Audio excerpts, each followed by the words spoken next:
ChatGPT, c'est incroyable. Mais parfois, c'est dur d'en tirer le meilleur. Il n'y a pas moyen de le connecter à Internet. On peut pas avoir des templates tout faits qui marcheraient hyper bien. Quoique, c'est pas possible nativement, mais en réalité, il y a des petits malins qui ont développé des extensions pour votre navigateur que vous allez pouvoir installer pour décupler les possibilités de l'outil. C'est parti pour 4 extensions qui vont vous changer la vie. Je vais commencer avec un premier truc. Est-ce que ce serait pas cool si ça venait s'intégrer dans le truc que tu passes toute ta journée à faire, à savoir un moteur de recherche? Eh bien, il existe une extension qui s'appelle ChatGPT for Google. Et en gros, ça intègre tout simplement un onglet ChatGPT au sein de la page Google. C'est ce que vous voyez là sur la droite, exactement. Waiting for ChatGPT.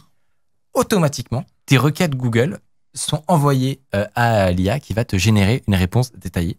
L'avantage, c'est que on sait, ça peut avoir un peu de latence, ça peut prendre un petit peu de temps. Donc là, tu peux regarder ta première page de recherche et si tu trouves ta réponse, t'es content. Mais au cas où, t'as le backup, t'as ton intelligence artificielle à côté. Deuxième exemple bien cool, c'est une autre extension qui s'appelle Reader GPT. Et concrètement, quand tu es sur un navigateur, tu peux à tout moment appuyer sur cette extension-là. Et lui va analyser l'article que tu as sous tes yeux et te faire le résumé.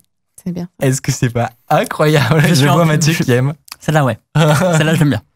Parce que là, c'est vraiment c'est un clic. C'est-à-dire que tu es en train de faire des recherches. Peut-être tu as un PDF d'un papier scientifique très compliqué, etc. Tu cliques sur ton extension, il va lire toute ta page et te faire un résumé ultra rapidement. Tu l'as testé sur de la doc? Je pense qu'il faut les tester dans plusieurs cas. Moi, je l'ai testé sur des articles. Mais je pense que sur de la doc, tant que l'info n'est pas sur une page, une autre page. Exemple suivant, qui s'appelle le prompt engineering. Donc, c'est l'ingénierie des prompts, des messages qu'on envoie à ChatGPT, et comment les utiliser, les tester pour avoir les meilleurs résultats possibles. Vous allez vous dire, OK, on est 1 milliard d'utilisateurs, peut-être pas quand même, mais il y a plein d'autres gens qui ont sûrement trouvé des hacks, des manières d'utiliser l'outil que moi, j'aurais jamais le temps de trouver avec tout mon emploi du temps. Eh bien, ne vous inquiétez pas, il existe une extension pour vous. Elle s'appelle AIPRM.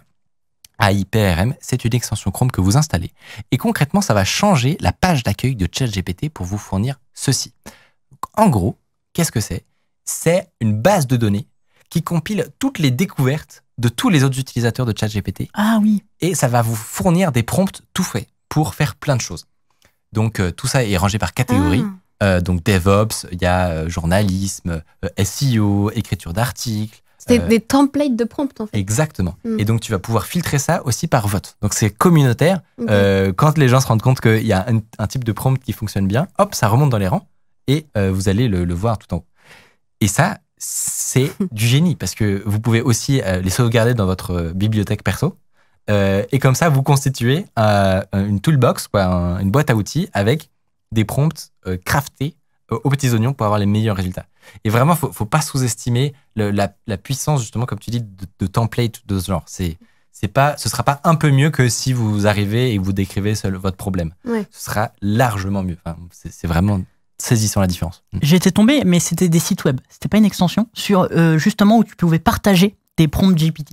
Et donc là, j'ai retrouvé les noms, c'est ShowGPT et ShareGPT. Oui, effectivement. Ah, voilà, du coup, non, effectivement, je sais pas si c'est inclus dans l'extension, mais je trouvais ça super intéressant. Et très très vite, ces sites se sont mis en place, en mode partager vos conversations ou vos prompts. Mais c'est ça qui est puissant, c'est que l'outil lui-même est ultra jeune, mais l'engouement que ça a permis de créer grâce au marketing, etc., ça a déclenché un ruissellement de micro-projets, de développeurs enthousiastes qui créent leurs extensions, leurs ajouts et modifient l'outil. Et peut-être que cette extension finira par être intégrée à l'outil, comme ça arrive souvent dans plein de trucs. Ouais. Pour terminer, je vous propose la masterpiece, finalement. La trouvaille qui va, je pense, en halluciner beaucoup et qui répond à un truc que nous avait dit Hardisk au tout début, qui était: est-ce que c'est possible de connecter ChatGPT à Internet? Eh bien, il y a des gens qui ont trouvé des moyens de quasiment le faire, en gros. Donc, c'est une extension que vous connaissez peut-être, qui s'appelle WebGPT. Vous l'installez sur votre navigateur, et ce que ça va faire, c'est que ça va prendre le contrôle, entre guillemets, de votre page ChatGPT. Vous rajoutez une option en bas, Search on the Web, et quand cette fonction est activée, aïe, ok, il va automatiquement pendant que, enfin, juste au moment où vous envoyez votre message, il va automatiquement aller faire la recherche sur Google, récupérer les premiers résultats et inclure toutes ces informations au-dessus de votre prompt. Dans le Exactement. contexte. L'exemple, c'est une recherche sur qui a gagné, quel était le score du Super Bowl. Et donc ça, c'est par défaut. Voilà, la recherche n'est pas activée. C'est le « je suis désolé, mes recherches s'arrêtent en 2021 ». C'est très, très décevant. Ah oui, ça c'est OK. Et une fois que l'extension sera activée, il y aura toutes les... Au-dessus, on peut le voir là. Il y aura toutes les premières pages de Google, donc les sources, qui vont permettre à ChatGPT de faire la réponse détaillée, sourcée.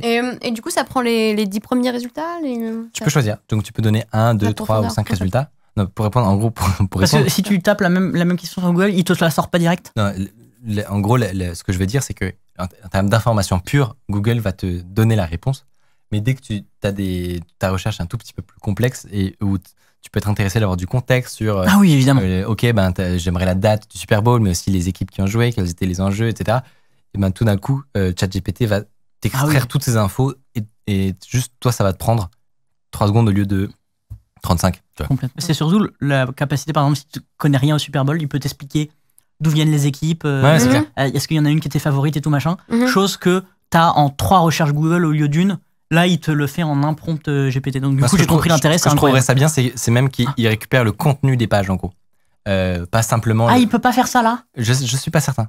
Okay. Ah, c'est une bonne question, tiens. Faudrait... Ouais, je pensais, en fait, moi. Et je trouve qu'il devrait cacher aussi le texte pour que ce soit vraiment... Oui. Moi, je pense qu'ils le font pas pour des questions de sécurité, j'imagine, pour vérifier quand même qu'est-ce qui est envoyé...